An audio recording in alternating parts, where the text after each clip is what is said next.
The morning sun cast long shadows across the Texas prairie as Sarah Matthews hung wet clothes on the line behind her small wooden homestead. At 32, she had weathered hands and determined eyes that spoke of years spent building a life from nothing in this unforgiving land. Her husband Thomas had died of fever 2 winters ago, leaving her alone with their 8-year-old son Michael, and a stubborn determination to keep their small farm running.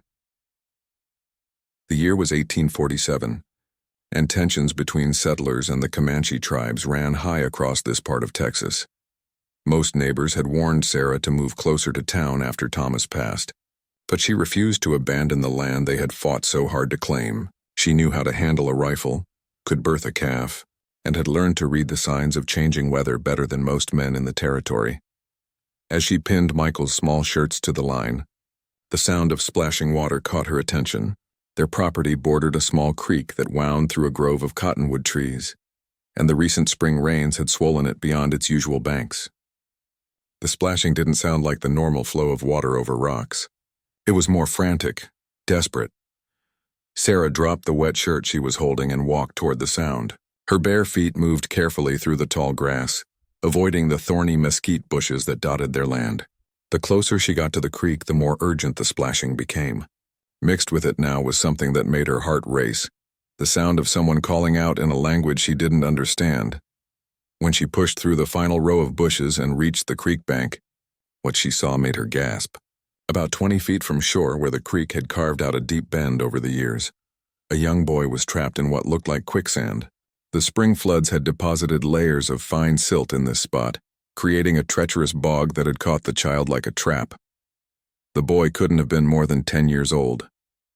His long black hair was plastered to his head with muddy water, and his dark eyes were wide with terror as he struggled against the sucking mud that held him fast. He was naked from the waist up, wearing only a leather breechcloth, and Sarah immediately recognized him as Comanche from the distinctive way his hair was braided with small feathers and beads. For a moment, Sarah hesitated. The stories she had heard about Comanche raids filled her mind, tales of burned homesteads, stolen livestock, and families that had simply vanished in the night. Every settler in the area lived with the knowledge that the Comanche were master horsemen and fierce warriors who had been fighting to keep white settlers off their ancestral hunting grounds. But as she watched the boy's desperate struggles, all she could see was a child in mortal danger. The quicksand had already pulled him down to his chest, and each movement he made seemed to drag him deeper. His calls for help, though in a language she couldn't understand, carried the universal tone of terror that any mother would recognize. Sarah looked around quickly, assessing her options. The creek was too deep and the current too strong for her to wade out to him directly. She would need rope or a long branch, something to reach him from solid ground. Her mind raced as the boy's situation grew more desperate by the minute. Running back toward the house, she grabbed the coil of rope that Thomas had used for hauling logs. It was strong hemp rope, well made and long enough to reach across the creek. She also snatched up a wooden bucket, thinking she might need to throw water on the boy if he lost consciousness. When she returned to the creek bank, the boy had sunk even deeper. Only his shoulders, arms, and head were still visible above the muddy surface. His movements had become weaker, more panicked, and Sarah could see exhaustion setting in. She knew that if the quicksand didn't kill him, he would simply tire out and drown. "Hold on," she called out, though she knew he probably couldn't understand her words. She hoped her tone would convey her intention to help. "I'm coming to get you." Sarah tied one end of the rope around the trunk of a sturdy cottonwood tree, testing the knot twice to make sure it would hold. Then she fashioned a large loop in the other end, the kind Thomas had taught her to make when they were rounding up cattle. She had never been as good with a lasso as her husband, but desperation gave her hands a steady confidence she didn't usually possess. The first throw fell short. The boy's eyes followed the rope as it splashed into the water several feet away from him. He tried to reach for it, but the movement only caused him to sink a little deeper. Sarah could see panic beginning to replace the determination in his young face. "Stay still!" she shouted, gesturing with her hands. "Don't move. I'll get it closer." The second throw was better, landing just within his reach, but when the boy grabbed for it, his hands were too slick with mud to maintain a grip. The rope slipped through his fingers and floated away on the current. Sarah's heart sank as she saw him struggling not to cry. She pulled the rope back and tried again, this time aiming more carefully. The third throw was perfect. The loop settled around the boy's shoulders, and he managed to get both arms through it before she began to pull. But the quicksand was reluctant to give up its prize. Even with Sarah hauling on the rope with all her strength, the boy barely moved. That's when she heard her son Michael calling from the house. The 8-year-old had finished his morning chores and was looking for his mother. Sarah realized she needed help, but she also couldn't leave the boy alone even for the few minutes it would take to get Michael. "Michael," she shouted toward the house. "Bring the other rope from the barn, hurry!" While she waited, Sarah kept tension on the rope and tried to encourage the trapped boy with her voice. She couldn't tell if he understood her words, but he seemed to draw strength from her presence. His dark eyes locked onto hers across the muddy water, and she saw a fierce determination there that reminded her of wild animals she had seen caught in traps. They would fight until their last breath. Michael came running through the grass, with a shorter piece of rope in his hands. At 8, he was small for his age, but quick and clever like his father had been. When he saw the situation at the creek, his eyes went wide, but he didn't hesitate to help. "What do you need me to do, Ma?" he asked, his voice tight with concern. "Help me pull," Sarah said. "We're going to save this boy's life." With Michael's help, Sarah began to make progress. The boy in the quicksand seemed to understand that rescue was coming, and he stopped struggling against the mud that held him. Instead, he kept very still, allowing the rope to do its work as the mother and son team pulled steadily from the creek bank. Inch by inch, they dragged him from the sucking bog. The quicksand made wet, slurping sounds as it reluctantly released its grip on the child. Sarah's arms burned with the effort and sweat dripped into her eyes, but she refused to let up on the pressure. Michael, though small, pulled with surprising strength for his age. When the boy was finally close enough to solid ground, Sarah waded into the shallow water at the creek's edge and grabbed him under the arms. Together, she and Michael hauled the muddy child onto dry land, where he collapsed onto his hands and knees, coughing up creek water and gasping for breath. Sarah knelt beside him, gently patting his back as he coughed. Up close, she could see he was probably around Michael's age, maybe a year or two older. His skin was bronzed from the sun, and despite being covered in mud, she could see he was strong and healthy. The beadwork on his small leather ornaments was intricate and beautiful, speaking of a culture that valued craftsmanship and artistry. "It's okay," she said softly, her hand still on his back. "You're safe now." The boy looked up at her with those same dark eyes that had held such determination in the quicksand. For a moment, they simply stared at each other, a white settler woman and a young Comanche warrior, brought together by circumstance in a land where their peoples were often enemies. Michael crouched down next to his mother, studying the boy with open curiosity. "Ma, what's his name?" he asked. Sarah smiled at her son's innocent question. "I don't know, honey. We can't speak each other's language." The boy seemed to understand that they were talking about him. He sat back on his heels and placed his hand on his chest, speaking what was clearly his name in the Comanche tongue. The word sounded like Tahe to Sarah's ears, though she knew she was probably not hearing it correctly. "Tahe?" she repeated, pointing to him. The boy nodded and smiled, the first smile she had seen from him. Then he pointed to her with a questioning look. "Sarah," she said, placing her hand on her own chest. Then she pointed to her son. "Michael." The boy tried to repeat their names, his pronunciation making them sound exotic and musical in the Comanche way of speaking. Sarah found herself smiling in response. Despite everything she had been taught to fear about his people, this was just a child who had nearly died and was now grateful to be alive. But as they sat by the creek bank, Sarah began to worry about the implications of what had just happened. Where had this boy come from? Were there other Comanche nearby? The child hadn't simply appeared at their creek by magic. He must have been with others when he fell into the quicksand. As if reading her thoughts, the boy stood up and began scanning the horizon. He cupped his hands around his mouth and made a series of calls that sounded like bird songs. They were clearly signals of some kind, though Sarah couldn't tell if he was calling for help or letting someone know he was safe. Within minutes, her questions were answered. 3 Comanche warriors appeared on the ridge across the creek, sitting motionless on their horses like statues carved from bronze. Even at a distance, Sarah could see they were fully armed with bows, lances, and what looked like rifles. Their horses were painted with war symbols, and feathers hung from their bridles and the warriors' hair. Sarah's blood turned to ice in her veins. She grabbed Michael's hand and took a step back from the creek, but she knew there was nowhere to run. If these warriors meant harm, her small homestead offered no real protection. The house was too far away, and even if they could reach it, the wooden walls wouldn't stop arrows or bullets. The boy, Ta-He, continued calling to the warriors on the ridge. His voice carried relief and excitement, and Sarah realized he was probably telling them about his rescue. One of the warriors, who seemed to be the leader based on the elaborate feathers in his hair and the silver ornaments on his chest, raised his hand in acknowledgement. Then something happened that Sarah had never heard of in all the stories about Comanche encounters. The three warriors began riding down toward the creek, but they came slowly with their weapons lowered. The leader held his lance with the point toward the ground, and the others kept their bows unstrung. These were clearly gestures of peace, not war. When they reached the creek's edge, the leader dismounted and waded across to where Sarah stood with the boy. Up close, he was an imposing figure, tall and broad-shouldered, with scars on his arms that spoke of many battles. His face was painted with red and white designs, and his eyes were the same dark brown as the boy's. The resemblance was unmistakable. This was clearly Ta-He's father, and from the way the other warriors deferred to him, he was likely a chief or war leader of some importance.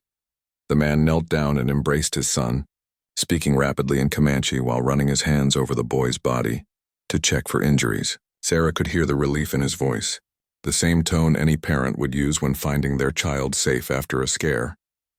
Then the warrior stood and faced Sarah. For a long moment, they looked at each other in silence. She was keenly aware that this man could kill her and Michael with ease if he chose to, but something in his expression told her he meant no harm. Instead, there was something that looked almost like gratitude. The chief placed his hand on his chest and spoke his name. It sounded like Running Bear to Sarah, though again she knew her ears weren't catching the true pronunciation. She repeated her own name and Michael's, and the big warrior nodded solemnly. Then Running Bear did something that surprised her completely. He reached into a leather pouch at his belt and pulled out a beautiful silver bracelet, set with turquoise stones. He held it out to her, clearly offering it as a gift. Sarah hesitated. She had heard that accepting gifts from Indians could be seen as making treaties or agreements, and she wasn't sure what this gesture meant in Comanche culture. But the warrior's expression was clearly one of gratitude and respect, not diplomacy or warfare. She reached out and accepted the bracelet, nodding her thanks. Running Bear smiled, an expression that transformed his painted face from fierce to surprisingly gentle. He said something in his own language, then gestured toward his son and made motions that Sarah interpreted as, "Thank you for saving him." Ta-He ran to his father's horse and returned with something in his hands. It was a small wooden flute, carved with intricate designs and decorated with beads and feathers. He held it out to Michael, who looked to his mother for permission before accepting it. The boy demonstrated how to play the flute, producing a series of clear, sweet notes that sounded like bird songs.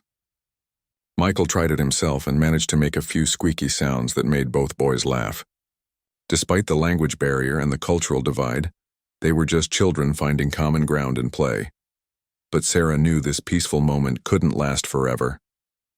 Running Bear seemed to understand this too. He spoke to his son, who nodded and ran to Sarah. The boy hugged her around the waist, a gesture of pure childlike gratitude that brought tears to her eyes. Then Ta-He went to Michael and hugged him too, speaking what were clearly words of farewell in his own language. He pressed the flute into Michael's hands one more time, making sure the white boy understood it was his to keep. Running Bear lifted his son onto one of the horses, then mounted his own. Before leaving, he looked directly at Sarah and spoke several words in careful, deliberate Comanche. Though she couldn't understand the language, his tone and gestures made his meaning clear. She and her son would be remembered and protected. The three warriors rode back across the creek and up the ridge, disappearing as quietly as they had appeared. Sarah stood with Michael at the water's edge, watching until they were gone completely. Only then did she realize her hands were shaking from the intensity of what had just happened. "Ma," Michael said, still clutching the wooden flute, "do you think we'll see them again?" Sarah looked down at her son's innocent face and felt a mix of hope and worry. "I don't know, honey, but I think we made some friends today." That evening, after they had finished their chores and eaten supper, Sarah sat on the porch while Michael practiced playing the flute. The sounds were still more squeaks than music, but the boy was determined to master it. She examined the silver and turquoise bracelet that Running Bear had given her, marveling at the craftsmanship. The metalwork was as fine as anything she had ever seen, and the stones were a brilliant blue-green that caught the lamplight.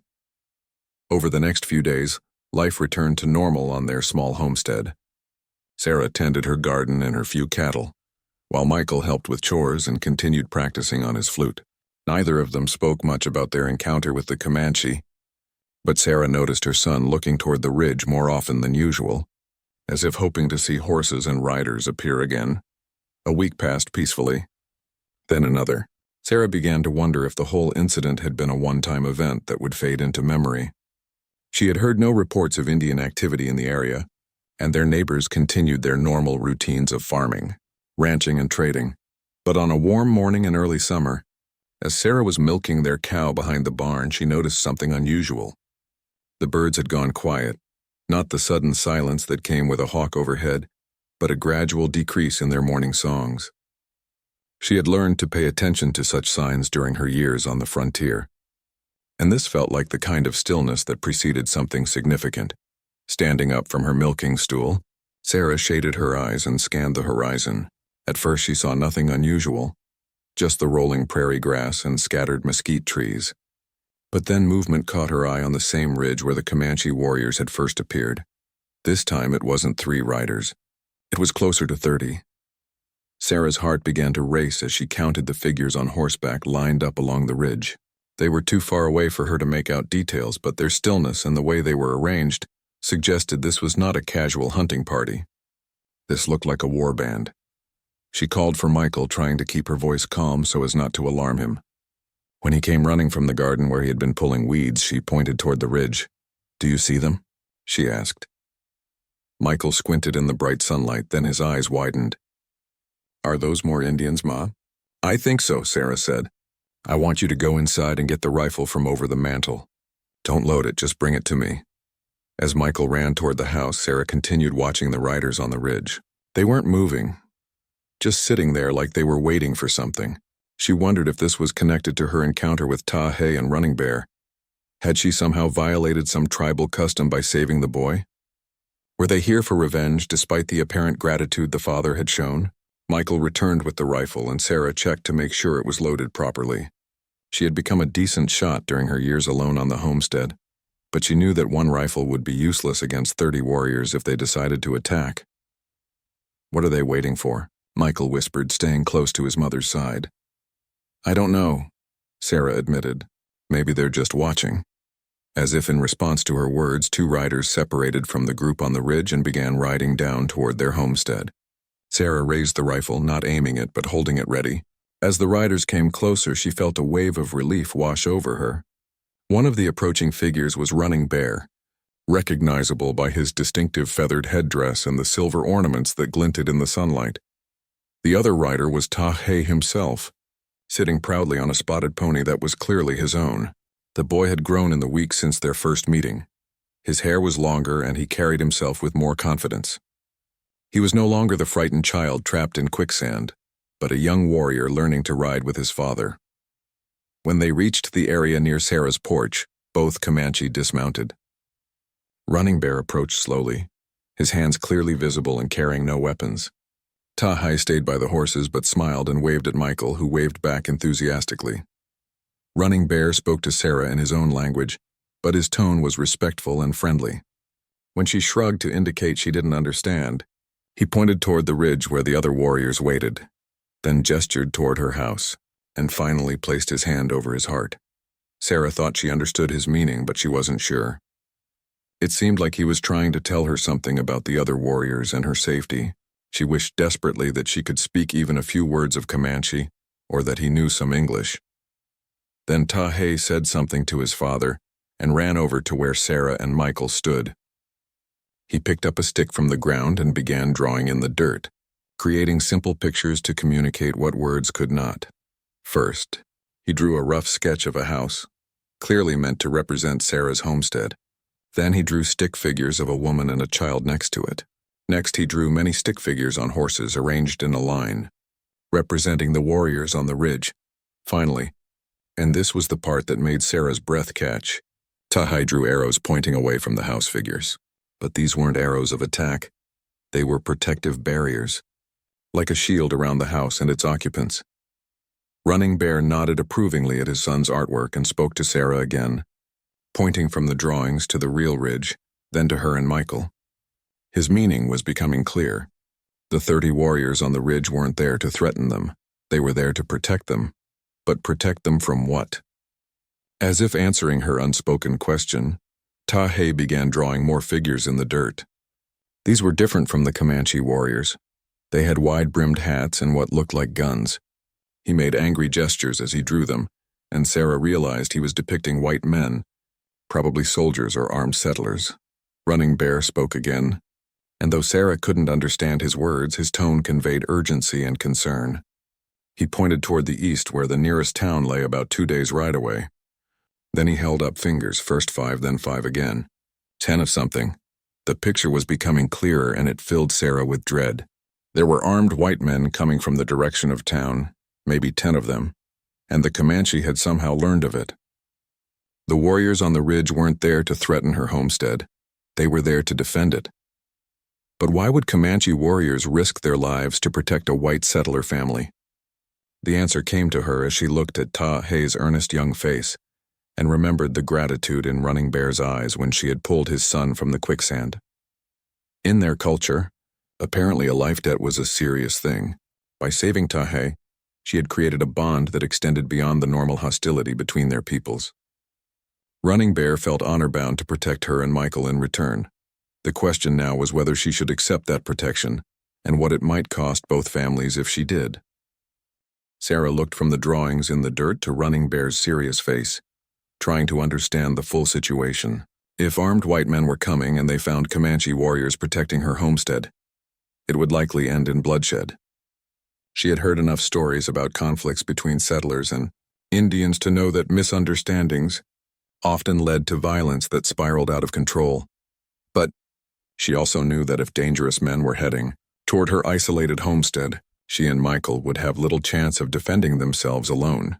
The nearest neighbors were miles away, and even if she could get word to them, help might not arrive in time.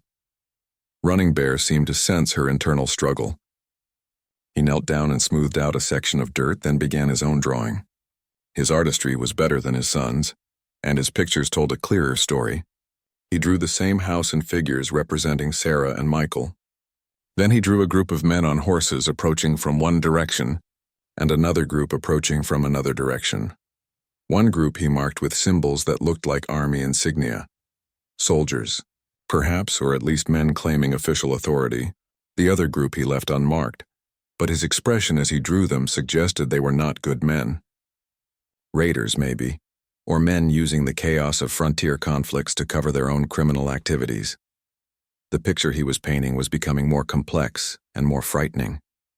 This wasn't just about 10 armed men coming from town. This was about 2 different groups of dangerous men, possibly converging on her homestead for reasons she didn't understand. Tahe spoke to his father in rapid Comanche, pointing toward the east and making gestures that seemed to indicate movement and time. Running Bear nodded and held up more fingers, first showing the sun's position overhead, then moving his hand to indicate sunset. Whatever was coming would arrive sometime today. Sarah made a decision that went against everything she had been taught about dealing with Indians, but which felt right in her heart. She pointed to Running Bear, then to herself and Michael, and then made a gesture of acceptance, hands open, palms up. She was accepting his offer of protection. The big warrior's face broke into a smile, and he clasped her shoulder briefly in what she recognized as a gesture of respect between equals. Then he spoke to Tahe, who ran back to their horses and retrieved something from his father's saddlebags. What the boy brought back surprised Sarah completely. It was a piece of white cloth tied to a straight wooden pole, a flag of truce or parley. Running Bear planted this flag firmly in the ground near Sarah's front porch, then spoke to her again while pointing to it. She understood. When the armed men arrived, this flag would signal that the homestead was under Comanche protection, but also that the warriors were not looking for a fight. It was a diplomatic solution that might prevent bloodshed if the approaching men were reasonable people. But what if they weren't reasonable? What if they were the kind of men who would see a Comanche flag as a challenge rather than a diplomatic gesture? Running Bear mounted his horse and spoke what were clearly final instructions to his son. Dahai nodded seriously, then surprised everyone by walking over to Michael and handing him something else, a small knife in a decorated leather sheath. For protection, the boy said in careful, heavily accented English. Sarah stared at him in amazement. You speak English? Dahai smiled shyly. Little bit. Father teach me. He learned from traders. This changed everything. If Running Bear could speak some English, communication would be much easier when the crisis came. Sarah looked up at the mounted warrior with new respect. Thank you, she said slowly and clearly, for helping us.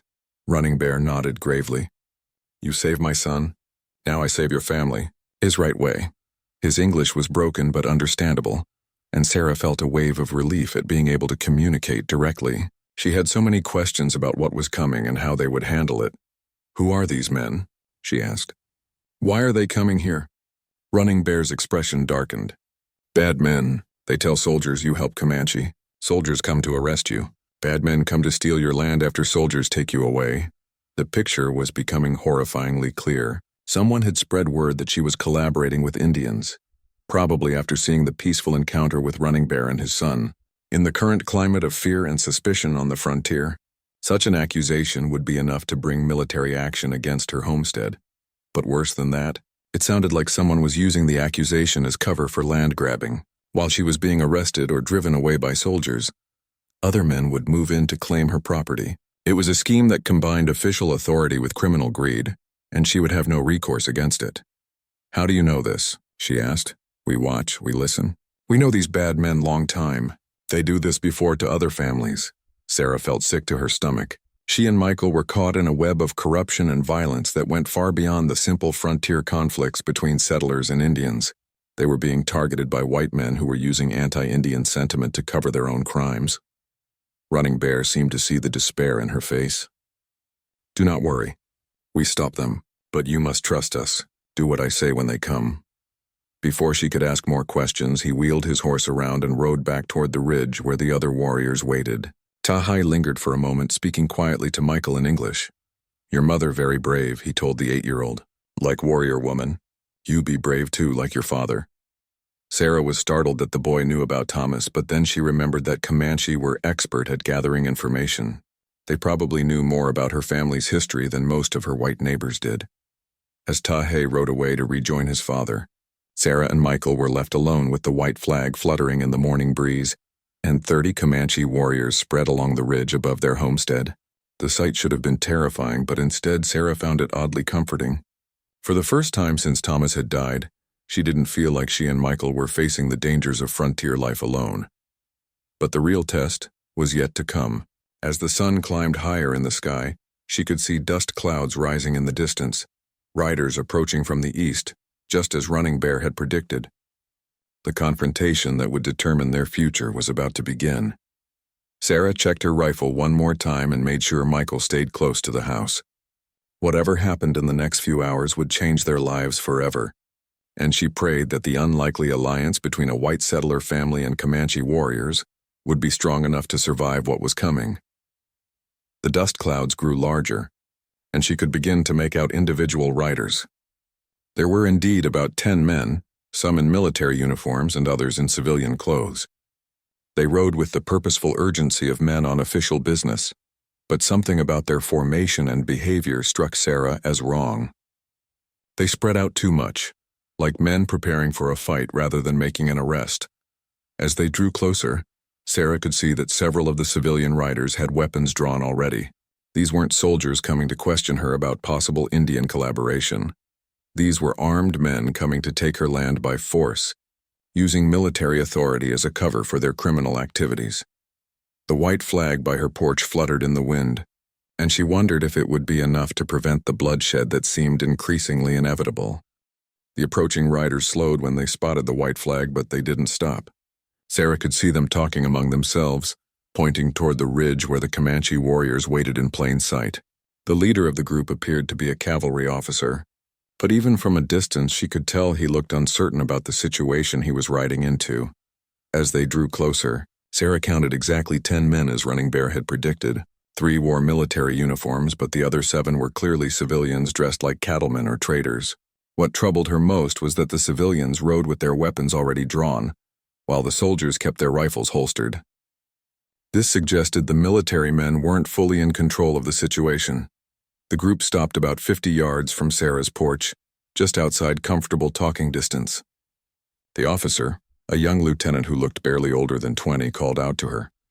"Ma'am, I'm Lieutenant Morrison from Fort Richardson. We need to speak with you about reports of Indian collaboration." Sarah stepped forward, keeping her rifle lowered but ready. "What kind of reports, Lieutenant?" "Reports that you've been trading with hostile Comanche, providing them with information about settler movements and military patrols." The accusation was so ridiculous that Sarah almost laughed, but the seriousness of the situation kept her expression grave. "Lieutenant, I've lived on this homestead for 5 years. I've never traded with any Indians, hostile or otherwise. I don't know anything about military patrols to share even if I wanted to." One of the civilian riders, a heavy-set man with a thick beard and cold eyes, urged his horse forward. "That's not what we heard, lady. We heard you've been mighty friendly with redskins lately." Sarah recognized the type immediately, the kind of man who used frontier tensions to justify his own greed and violence. She had met his kind before, men who saw isolated homesteads as easy targets for land grabbing and worse. "I don't know what you think you heard," Sarah replied firmly, "but your information is wrong." The bearded man spat tobacco juice into the dirt. "Then what do you call that?" He pointed toward the ridge where the Comanche warriors sat on their horses, clearly visible against the sky. Lieutenant Morrison seemed to notice the warriors for the first time, and his young face went pale. Sarah could see him trying to count them and realizing his small group was badly outnumbered.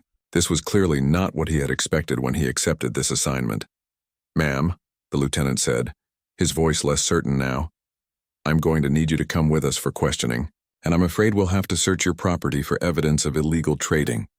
"What kind of evidence?" Sarah asked, though she suspected she already knew the answer. The bearded civilian answered before the lieutenant could speak. "Weapons, supplies, anything that might have been traded to hostiles. And if we find such evidence, this property will be confiscated as part of a criminal enterprise." There it was, the real purpose of this visit. They planned to plant evidence during their search, then confiscate her land as part of their supposed criminal investigation. By the time she could prove her innocence, if she ever could, these men would have legal claim to her property. "Lieutenant," Sarah said, addressing the young officer directly, "before you make any decisions, you should know that I'm under the protection of Chief Running Bear of the Comanche. That white flag you see is a symbol of truce between us." The lieutenant's eyes widened at this information. He was clearly out of his depth and beginning to realize he might have been misled about the nature of this mission. The civilian riders, however, seemed unmoved by her revelation. "All the more reason to arrest her," the bearded man growled. "She just admitted to making treaties with hostiles." "I saved a Comanche child's life," Sarah said loudly, making sure her voice carried to all the men. In return, his father offered protection. "That's not treason. That's basic human decency." As if summoned by her words, Running Bear appeared at the edge of the ridge. He raised his hand and immediately the other Comanche warriors became visible, spreading out along the ridgeline in a display that made their numbers unmistakable. Even from a distance, their war paint and weapons were clearly visible. Lieutenant Morrison swallowed hard and turned to the civilian leader. "Mr. Garrett, you didn't tell me we'd be facing an entire war party. My orders were to investigate reports of illegal trading, not to start an Indian war." So the bearded man was named Garrett. Sarah filed that information away, sensing it might be important later. Garrett's expression had hardened at the sight of the Comanche force, but he didn't seem ready to back down. "Lieutenant, your duty is clear," Garrett said. "This woman has admitted to making agreements with hostile Indians. She needs to be arrested, and this property needs to be searched." "My duty," the young officer replied with growing confidence, "is to keep the peace and protect civilians. Starting a fight with 30 Comanche warriors doesn't serve either purpose." Running Bear began riding down from the ridge, but he came slowly and kept his weapons lowered. When he reached speaking distance, he addressed the group in his careful English. "I am Running Bear, war chief of the Noconi Comanche. This woman and her son are under my protection. You will not harm them. The directness of his statement seemed to surprise the soldiers, who had probably never heard a Comanche chief speak English. Garrett, however, sneered at the declaration. We don't recognize your authority here, Redskin. This is white man's land now.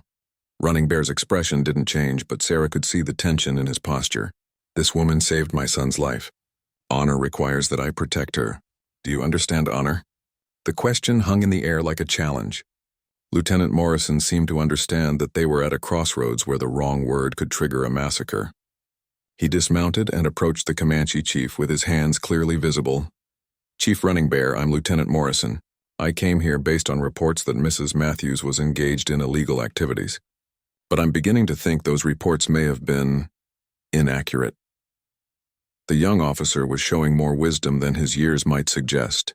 He had recognized that this situation was far more complex than he had been told, and he was trying to find a peaceful solution. Running Bear nodded approvingly at the lieutenant's respectful approach. Your reports come from men who want to steal this woman's land. They use your soldiers to frighten her, then take her property when she runs away.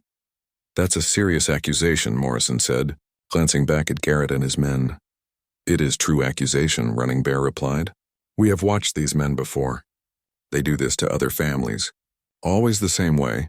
Make reports of Indian trading, bring soldiers, take land. Sarah could see the understanding dawning in Lieutenant Morrison's young face. He was beginning to realize he had been used as a tool in a land-grabbing scheme. When he turned to face Garrett, his expression had changed completely. Mr. Garrett, is there something you'd like to tell me about the nature of these reports? Garrett's face had turned red with anger, but he seemed to realize that his plan was falling apart. Lieutenant, you're being deceived by savages and Indian lovers. Your duty is to follow orders, not to negotiate with hostiles. My orders, Morrison said firmly, were to investigate reports of illegal trading. I've investigated and I find no evidence of any crimes. In fact, I find evidence that Mrs. Matthews performed a humanitarian act that prevented conflict between our peoples. The other soldiers seemed relieved by their officer's decision. They had been nervous about the odds they were facing, and none of them appeared eager for a fight with Comanche warriors. But Garrett and his civilian riders were not ready to give up.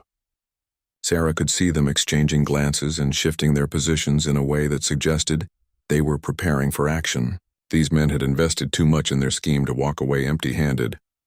Lieutenant, Garrett said with cold menace, I think you're forgetting who really gives the orders around here, and I think this Indian-loving woman needs to learn what happens to traitors. The bearded man's hand moved toward his gun, and Sarah knew the moment of crisis had arrived. Everything that happened in the next few seconds would determine whether this confrontation ended in peace or bloodshed.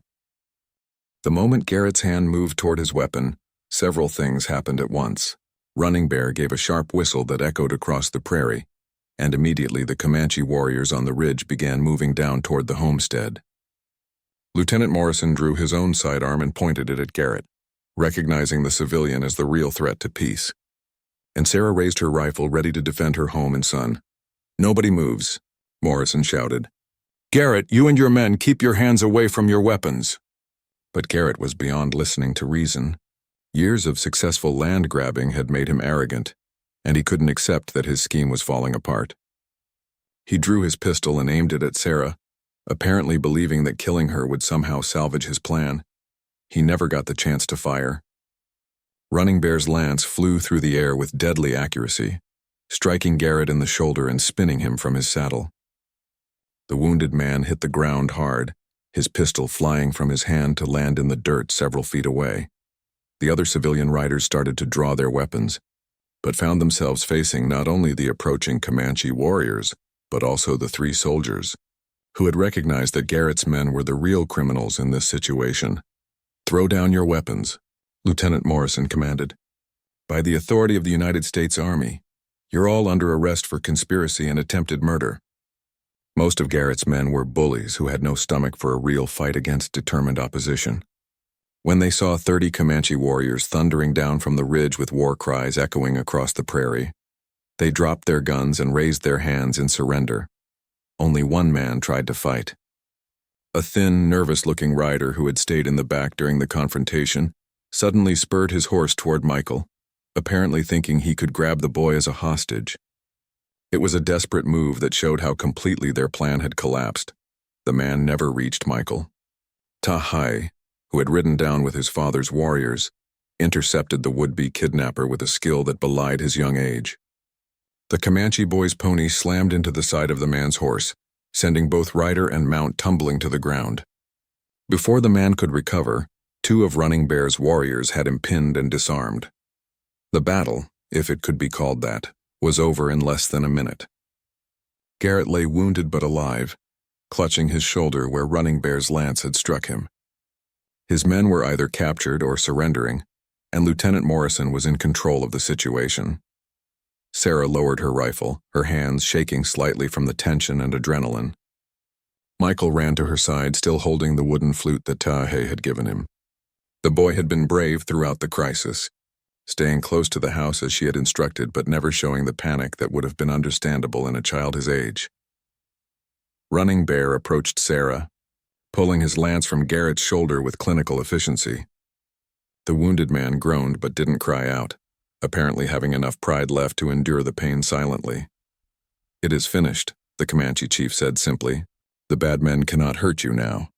Lieutenant Morrison walked over to where Sarah stood with Michael. The young officer looked older than he had that morning, aged by the realization of how close he had come to being an unwitting tool in a criminal conspiracy. "Mrs. Matthews, I owe you an apology," he said formally. "I was deceived about the nature of this mission, and I nearly caused a tragedy because of it." "You were doing your duty as you understood it, Lieutenant," Sarah replied. "The fault lies with the men who deceived you." Morrison nodded, then looked at Running Bear with obvious respect. "Chief, I want to thank you for showing restraint.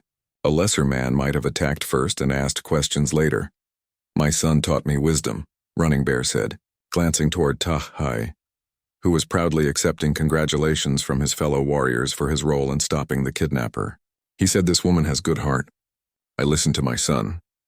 As the soldiers rounded up Garrett's men and prepared to transport them back to Fort Richardson for trial, Sarah found herself in the strange position of watching Comanche warriors and U.S. soldiers working together peacefully. It was something she never could have imagined when she first arrived on the Texas frontier. Ta-Hai rode over to where Sarah and Michael stood, dismounting with the easy grace of a natural horseman. He spoke to Michael in English, though his accent was still thick. "You were brave today," he told the white boy. "Like true warrior." Michael beamed at the praise, then held up the wooden flute. "I've been practicing every day. Want to hear?" The Comanche boy nodded eagerly, and Michael played a simple tune that actually sounded like music instead of the squeaks and squawks of his early attempts. Both boys laughed with delight at the accomplishment, and Sarah was struck by how easily children could bridge the cultural divides that seemed so insurmountable to adults. Running Bear approached her one final time before his warriors departed. "You are safe now," he said. "But if bad men come again, you send message." "We will come." "How would I send a message?" Sarah asked, genuinely curious about the logistics of such an arrangement. The chief smiled and pointed to his son. "Ta-Hai will teach your boy our signals, bird calls, smoke signs, ways to call for help that white men do not know." It was an offer of alliance that went far beyond the simple repayment of a life debt. Running Bear was proposing an ongoing relationship between their families, a bridge between two worlds that were usually at war. "I would be honored," Sarah said, and she meant it. As the Comanche warriors prepared to leave, Lieutenant Morrison approached Sarah one last time. "Mrs. Matthews, I'll be filing a report about what happened here today. I want to make sure the record shows that you acted with honor and courage, and that Chief Running Bear prevented what could have been a massacre." "What will happen to Garrett and his men?" she asked. "They'll face trial for conspiracy, attempted murder, and probably a dozen other charges. The Army takes a dim view of civilians who use military authority to cover criminal activities." As the soldiers rode away with their prisoners and the Comanche warriors disappeared back over the ridge, Sarah found herself alone with Michael for the first time in hours. The white flag still fluttered by their porch, a symbol of the unlikely alliance that had saved their lives and their home. That evening, as they sat on the porch watching the sunset, Michael played his flute while Sarah examined the silver and turquoise bracelet that Running Bear had given her weeks earlier. The events of the day seemed almost like a dream, but the bracelet was real, as were the lessons she had learned about honor, courage, and the possibility of friendship across cultural divides. Ma, Michael said, lowering his flute. Do you think Tahai will really teach me those signals?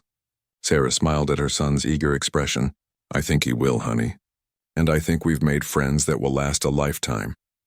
In the distance, carried on the evening wind, came the sound of Comanche flutes playing across the prairie.